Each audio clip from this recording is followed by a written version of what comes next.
ঘরোয়া ক্রিকেটে আম্পায়ারদের সঙ্গে তর্কে জড়ানো নতুন কিছু নয়। বিশেষ করে ঢাকা প্রিমিয়ার লিগে একসময় এটা ছিল নিয়মিত এক দৃশ্য। শনিবার ১২ এপ্রিল আবাহনী মোহামেডান ম্যাচেও দেখা গেল সেই দৃশ্য। লেগ বিফোরের আবেদনে সাড়া না দেওয়ায় আম্পায়ারের সঙ্গে তর্কে জড়ান মোহামেডান অধিনায়ক তাওহিদ হৃদয়, আর এর জন্যই এক ম্যাচ নিষিদ্ধ হন তিনি। ম্যাচের পর শান্তি পাওয়ার আগে ঘটনা নিয়ে কথা বলার এক পর্যায়ে হৃদয় বলেছিলেন, ঘটনা যদি অন্যদিকে যায় আমি মুখ খুলব ইনশাআল্লাহ।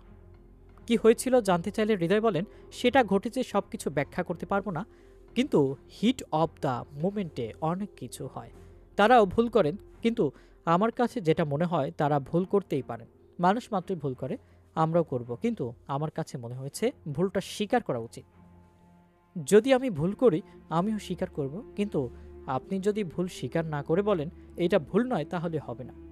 তিনি আন্তর্জাতিক আম্পায়ার, তাকে আমরা সম্মান করি, আমরাও আন্তর্জাতিক ক্রিকেটার। এমন ম্যাচে দু একটা সিদ্ধান্তে অনেক বড় ব্যবধান গড়ে উঠতে পারে। ঢাকা প্রিমিয়ার লিগ আম্পায়ারদের সঙ্গে তর্কে জড়ানো ছিল একসময় নিয়মিত দৃশ্য, তবে গত কয়েক বছরে তা অনেকটাই কমে এসেছিল, তা বিশ্বাস করেন হৃদয়।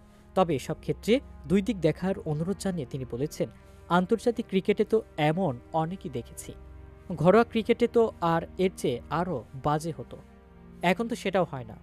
ডেবাইটে আমরা খেলোয়াড় তাদের অনেক সম্মান করি, শুধু আমাদের খেলোয়াড়দের দোষ দিলে হবে না।